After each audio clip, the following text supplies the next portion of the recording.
My dear students, chapter 1 हमने खत्म कर लिया।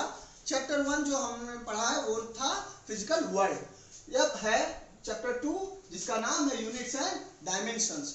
तो पहले मैं एक कहानी बताऊंगा आपको, लेकिन उस कहानी से भी पहले मैं आपको बताऊंगा क्वांटिटीज क्या होती हैं और फिजिकल क्वांटिटीज क्या होती हैं। तो क्वांटिटी क्या होता है? नंबर और एन अमाउंट ऑफ समथिंग। कोई एक नंबर या अमाउंट, किसी चीज का अमाउंट, उसे ही हम कहते हैं क्वांटिटी। जैसे आपके पास 3 पेंसिल है तो वो क्वांटिटी कितनी हो गई? 3। पेंसिल्स की क्वांटिटी कितनी हो गई? 3। और आप बाजार गए 4 किलो आलू लेकर के आए तो वो क्वांटिटी कितनी है? 4 kg पोटैटो है ना, वो क्वांटिटी है। तो वो एक क्वांटिटी आ गई। अब सारी क्वांटिटीज जो है हम फिजिकल क्वांटिटीज के कैटेगरी में नहीं रखेंगे।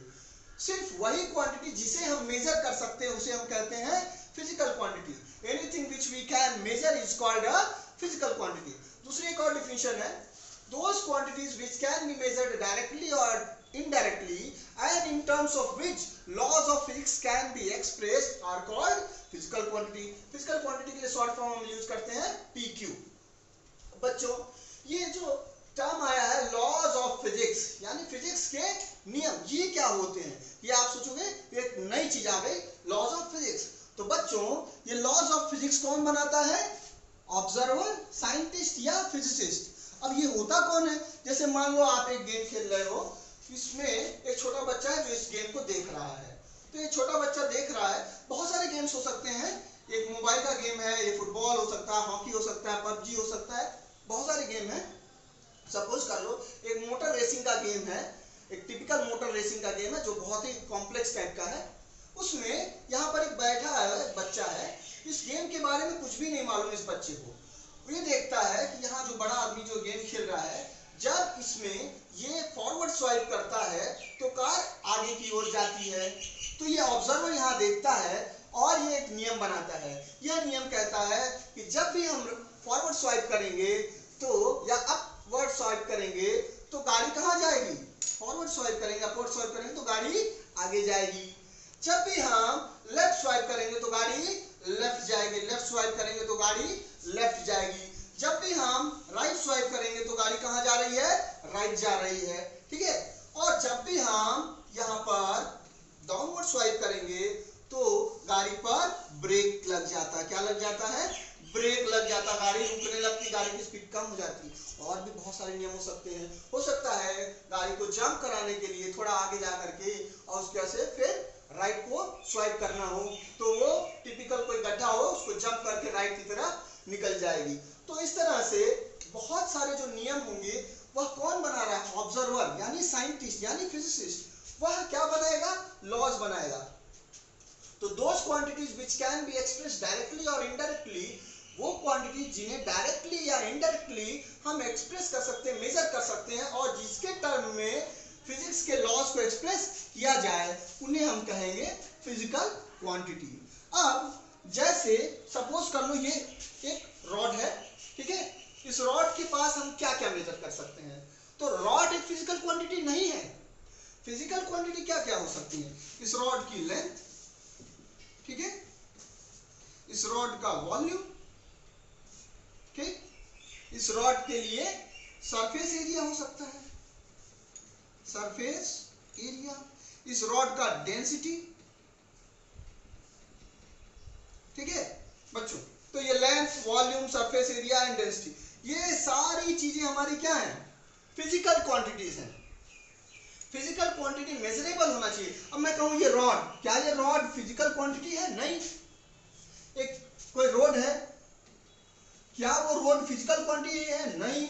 इसी तरह से हमारी खुशी, हैप्पीनेस, हमारा दुख, सैडनेस, हमारी ग्रेटनेस, कोई व्यक्ति बहुत महान है पर वो कितना महान है, we can not express it in numbers, we can not call this greatness as physical quantity. हम इस ग्रेटनेस को, महानता को हम एक फिजिकल क्वांटिटी नहीं कह सकते हैं।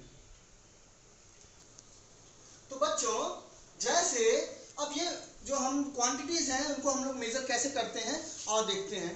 देखो बच्चों, जैसे पहले एक बात सुनो, जैसे हम कहें कि कुंभकर्ण बहुत बड़ा था, बहुत भारी था, या ये समझो कि भीम, सभी लोग महाभारत में भीम का नाम जानते हैं ना, भीम, भीम जी की जो स्ट्रेंथ थी वह 100 हाथियों की थी। कितनी थी? 100 हाथियों की। या हनुमान जी की जो स्ट्रेंथ है वह 10,000 हाथियों की है, सपोज कर लो। ठीक है, तो कहने का मतलब देखो, ये बहुत ही एब्सर्ड है एग्जांपल, बट आपको समझने के लिए, ये जो हाथी है यहाँ पर, हाथियों की ताकत जो है वह एक क्या हो गई हमारी यूनिट। ठीक है, और ये 100 क्या है, इसका कितना गुना, एक हाथी की जो ताकत है उसका 100 गुना ताकत किसकी है? भीम जी की है। तो ये 100 जो है ये क्या है सॉरी, ये है आपकी न्यूमेरिकल वैल्यू। ठीक है, और ये यूनिट क्या है, इस यूनिट से हम कंपेयर कर रहे हैं, और जब कंपेयर कर रहे हैं तो हमें क्या मिल रही है? क्वांटिटी मिल रही है। ठीक है, तो इसी तरह से एक हाथी की जो ताकत है उसका 10,000 गुना किसकी ताकत है? हनुमान जी की ताकत है।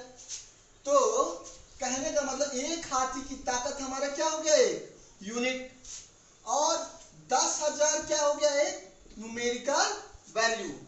तो एक फिजिकल क्वांटिटी को भी हम लोग ऐसे ही एक्सप्रेस करते हैं। Physical quantity is equal to n into u. n का मतलब हो गया numerical value and u is unit. अगर हिंदी में जानना चाहो तो इसे कहते हैं हम लोग आंकिक मान, और यूनिट को कहते हैं मात्रक।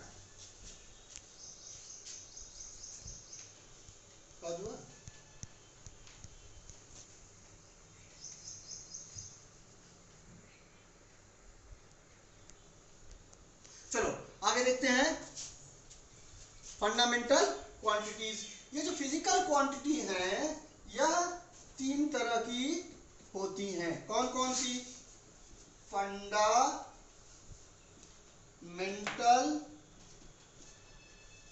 Physical quantity, derived physical quantity, और फंडामेंटल और फिजिकल के अलावा एक और फिजिकल क्वांटिटी होती है जिसे हम क्या कहते हैं? पास करो। And another is supplementary physical quantity. तो ये 3 तरह की क्वांटिटी हमें पढ़ना, fundamental physical quantity, derived physical quantity and supplementary physical quantity. बच्चों अब हम पढ़ने जा रहे हैं फंडामेंटल क्वांटिटी या बेस क्वांटिटी। जैसे हम कोई लैंग्वेज सीखते हैं वैसे ही हम फिजिक्स की भी लैंग्वेज सीखते हैं।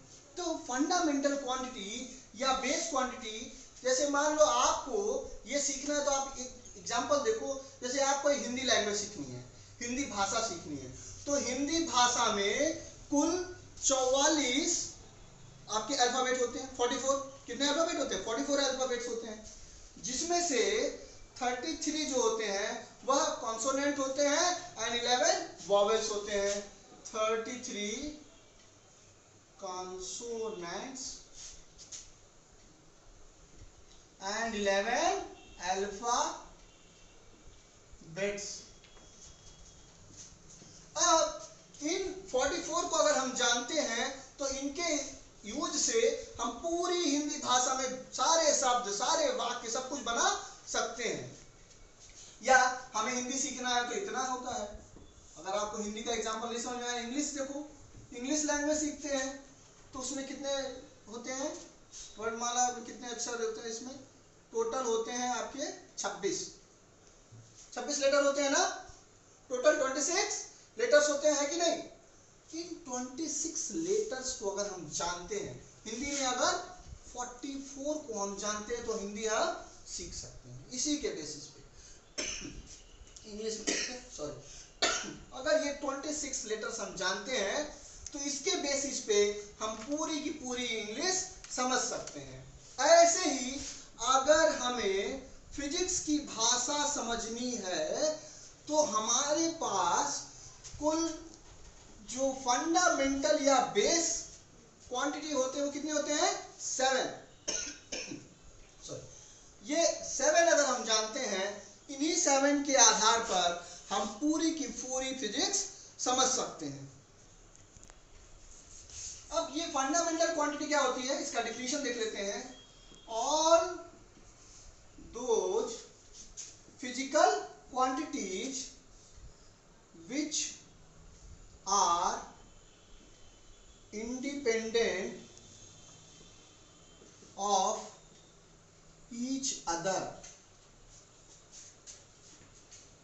and are not obtained from any other physical quantity are called fundamental physical quantity.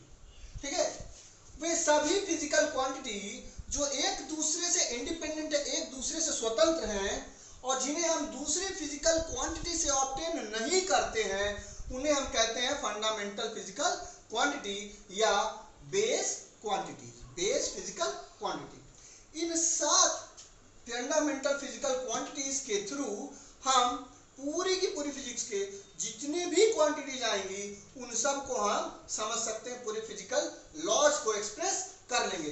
अगर हम ये 7 फंडामेंटल फिजिकल क्वांटिटीज सीख लिए तो हम फिजिक्स के लॉज को हम लोग एक्सप्रेस कर सकते हैं। देखो बच्चों, फिजिक्स के लॉज को एक्सप्रेस हम कैसे करते हैं? फॉर्मूले के through.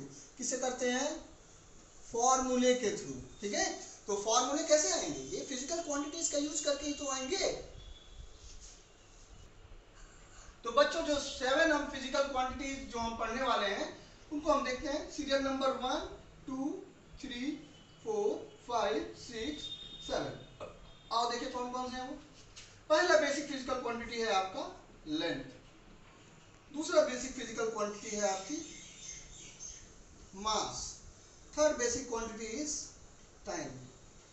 Fourth basic quantity is temperature. Fifth basic quantity is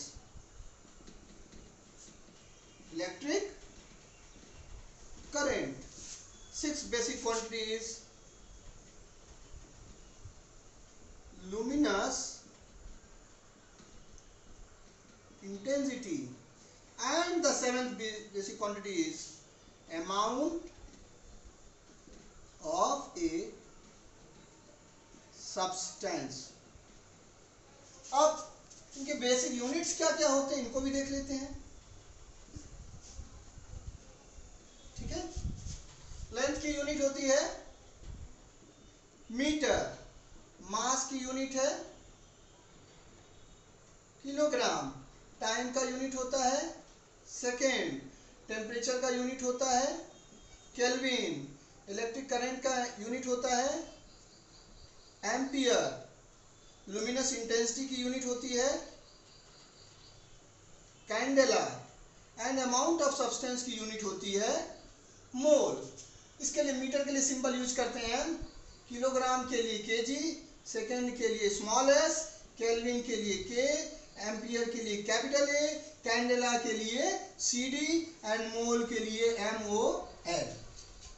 ठीक है, तो इन बेसिक फंडामेंटल क्वांटिटीज को आप लर्न कर लेना है। फंडामेंटल क्वांटिटीज पढ़ने के बाद हम पढ़ने जा रहे हैं डिराइव्ड क्वांटिटी और डिराइव्ड क्वांटिटी। ठीक है, डिराइव्ड क्वांटिटीज। तो डिराइव्ड क्वांटिटीज क्या होती हैं? Those quantities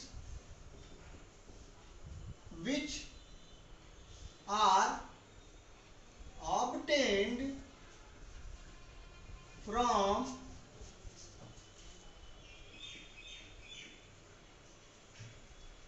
fundamental quantities are called derived physical quantity, DPQ, derived physical quantity. तो डिराइव्ड फिजिकल क्वांटिटी जो हम पढ़ रहे हैं उसमें जैसे सपोज करिए एरिया है, तो एरिया क्या होता है, लेंथ इनटू ब्रेथ। तो एक्चुअली क्या है, ये लेंथ और ब्रेथ भी क्या है, एक लंबाई ही तो है। तो हम क्या इसका यूनिट लिखेंगे, यूनिट ऑफ एरिया अगर लिखना चाहे तो क्या लिखेंगे, metre into metre, and that is equal to metre square. यानी ऐसा ही यूनिट क्या बनेगा इसका, metre into metre, that is metre square. ऐसे ही अगर आप वॉल्यूम पढ़ो, डिराइव्ड क्वांटिटीज के लिए वॉल्यूम पढ़ रहे हो, तो वॉल्यूम क्या होता है, length into breadth into height. तो length into breadth into height. अब ये क्या है, लेंथ भी क्या है, ब्रेथ भी क्या है, लेंथ ही है। हाइट भी क्या है, उसकी कुछ लंबाई होगी, वो भी हाइट भी लेंथ ही है। तो यानी metre into metre into metre. तो वॉल्यूम का यूनिट क्या हो गया, metre into metre into metre, यानी मीटर क्यूब। तो ये एरिया, वॉल्यूम, डेंसिटी और बहुत सारी ऐसी क्वांटिटीज आएंगी जो क्या होती हैं, डिराइव्ड फिजिकल क्वांटिटी होती हैं। तो those quantities which are obtained from fundamental quantities, उन क्वांटिटीज को हम डिराइव्ड क्वांटिटीज कहते हैं, डिराइव्ड फिजिकल क्वांटिटी कहते हैं, जो फंडामेंटल क्वांटिटीज से ऑब्टेन की जाती हैं। डियर स्टूडेंट्स, अब हम पढ़ने जा रहे हैं सप्लीमेंट्री फिजिकल क्वांटिटी। तो सप्लीमेंट्री फिजिकल क्वांटिटी कोई अलग से नहीं होती है, एक्चुअल में क्या होती है, एक फंडामेंटल क्वांटिटीज ही होती हैं, बट इनको एक अलग कैटेगरी के लिए साइंटिस्ट बना दिए। जो उन लोग बना दिए उन्हें हमें मानना है कि एक अलग कैटेगरी बनी हुई है। तो सप्लीमेंट्री फिजिकल क्वांटिटी क्या है, plane angle and solid angle.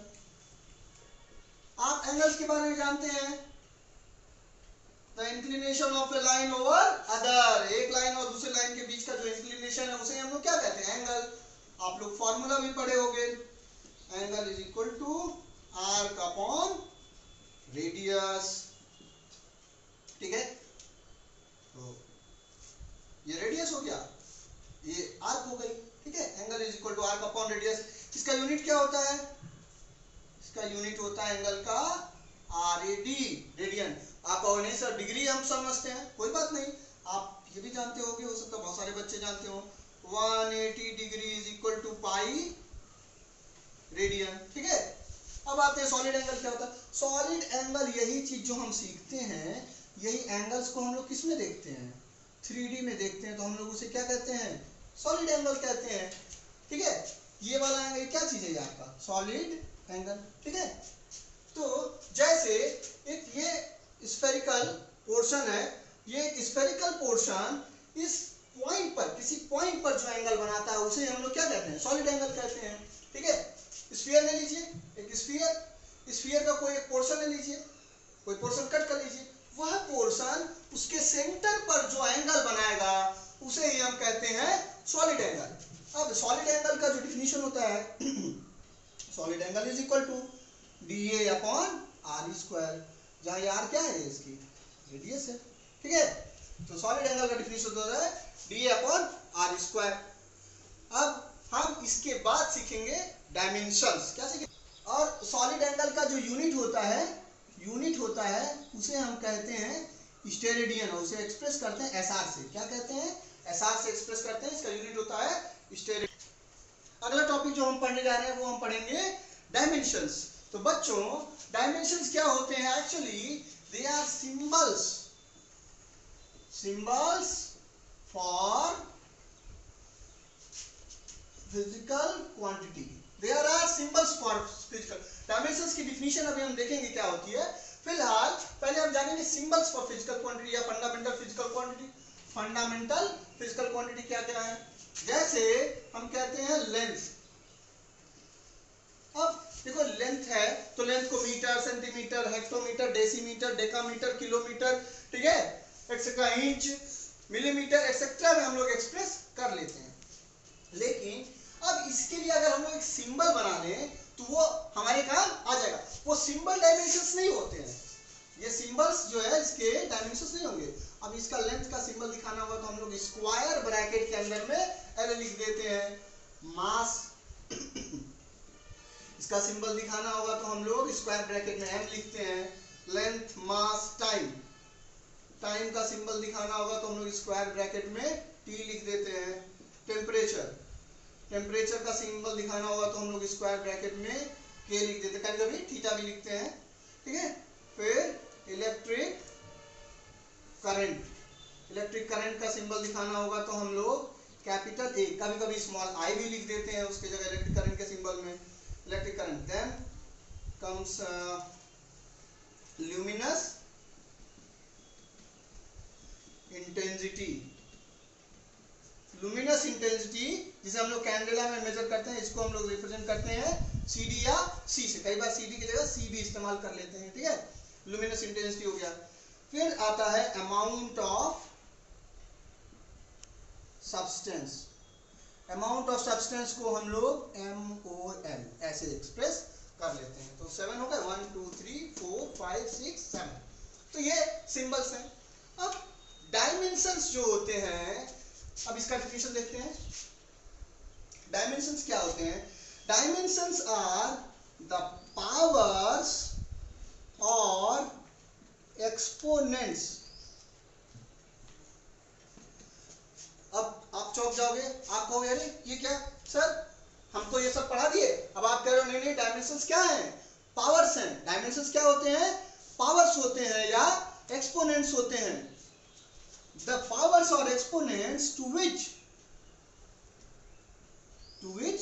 physical quantity is या fundamental physical quantity is raised to express that quantity। किसी क्वांटिटी को एक्सप्रेस करने के लिए फंडामेंटल फिजिकल क्वांटिटी के ऊपर जो पावर्स या एक्सपोनेंट्स होते हैं उन्हें हम डायमेंशंस कहते हैं। यहां यह समझना जरूरी है कि जो सिंबल्स हैं ये डायमेंशंस नहीं है, बल्कि पावर्स या एक्सपोनेंट्स को हम लोग डायमेंशंस कहते हैं।